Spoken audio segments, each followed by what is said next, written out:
Несмотря на то, что последнее обновление позиционируется Konami как небольшое, так называемое минорное обновление, которое вроде бы привнесло с собой немного контента, тем не менее с ним все же появились некоторые мелочи, которые некоторые из игроков могли пропустить. Мне они показались достаточно интересными, поэтому предлагаю поговорить о них в рамках сегодняшнего ролика. Как и всегда, вы на канале Realistic PES, не забывайте поддерживать это видео своими лайками и подписывайтесь на канал с колокольчиком, если находитесь здесь впервые.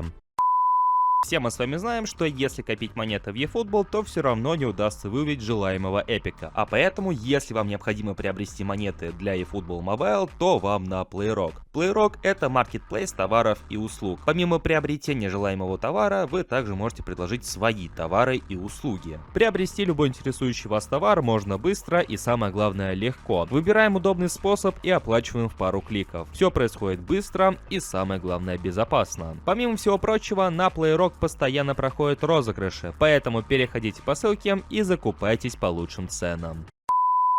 Вы все это знаете, и буквально-таки в предыдущем ролике мы это обсуждали. Ламин Ямаль стал новым амбассадором eFootball. Все это дело Konami сопроводили отдельным трейлером, в котором представили своего амбассадора поподробнее. Как я упоминал в предыдущем обзоре, там звучат достаточно банальные вопросы из разряда «какой у тебя любимый предмет в школе?», «какая твоя любимая еда?» и так далее. Но при этом проскакивают и достаточно интересные кадры. Вот, например, кадр, на котором молодой Ямаль демонстрирует диск с PES 2011. Эта фотография ходила еще задолго до данного трейлера, однако было не до конца понятно, настоящая ли это фотография или это какой-то другой ребенок изображен с этим диском. Ну, по сути, данная фотография получила свое подтверждение в трейлере, который Konami опубликовали не так давно. И она, так сказать, стала лишним подспорьем для того, чтобы сделать отсылку на PES 2011. И таким образом Konami сделали достаточно интересный переход, в котором показали модельку Месси образца сезона 10-11, что в лишний раз может намекать на то, что рано или поздно эта версия появится в eFootball. На самом деле интересно, как Konami избирательно отбирают версии Месси из начала 2000-х, потому что мы наблюдали его дебютную версию сезона 05-06, его версию сезона 09-10, сезона 14-15, 16-17 еще во времена PES, сезона 18-19, но почему-то не наблюдали ту же самую версию 11-12, но, как по мне, одна из самых потенциальных карточек на звание сильнейший вот из нерассмотренных версий Лионеля Месси может быть карточка сезона 12-13, когда Месси побил рекорд Герта Мюллера по голам за один календарный год. Почему-то вот эту версию Konami игнорируют, хотя, как по мне, у данной карточки могли быть высокие его цифры реализации, умение атаковать, и вообще Месси тогда можно было бы представить центральным нападающим. Так сказать, чтобы он составил конкуренцию своей версии из премиального летнего пака за сборную Аргентины. Также немного про новый навык, который появился в игре после обновления и которому посвящен новый эпический пак. Это Acceleration Burst, именно Burst, а не Boost. Навык, который отвечает за ускорение у футболистов, у которых данный навык имеется. Я думаю, что вы все про него по сути знаете, потому что новый пак этому посвящен, но не до конца понимаете, что он из себя представляет. Я хоть и не стал крутить данный пак, тем не менее встретился с парой-тройкой соперников, у которых присутствует новая версия Неймара с этим навыком. По своей сути, этот навык отвечает за резкие рывки. Причем неважно, находится ли футболист в стоячем положении или же он уже движется с мячом,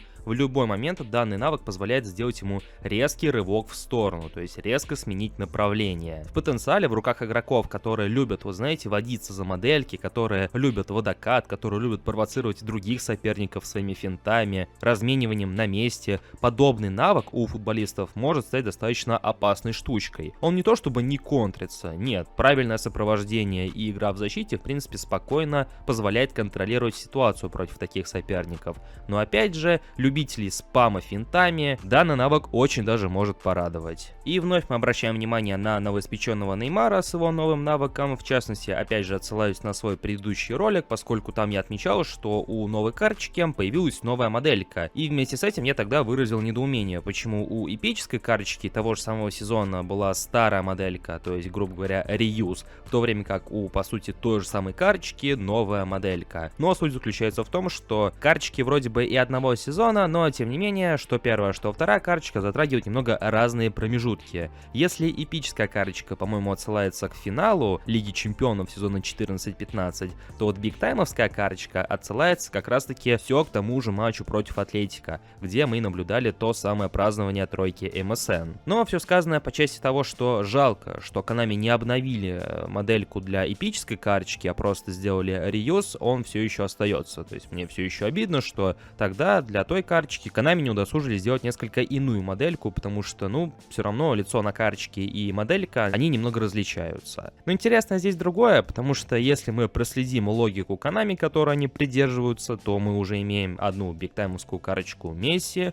мы имеем одну бигтаймовскую карточку Неймара, и, судя по всему, с такой логикой рано или поздно мы также увидим и бигтаймовскую карточку Луиса Суареса, потому что картинка потихоньку начинает складываться. Konami даже не пришлось ждать год, больше полгода, чтобы начать перепускать карточки с той же самой тематикой, просто немного в ином формате. Ну и, конечно же, с добавлением пары-тройки цифр и немного иных навыков.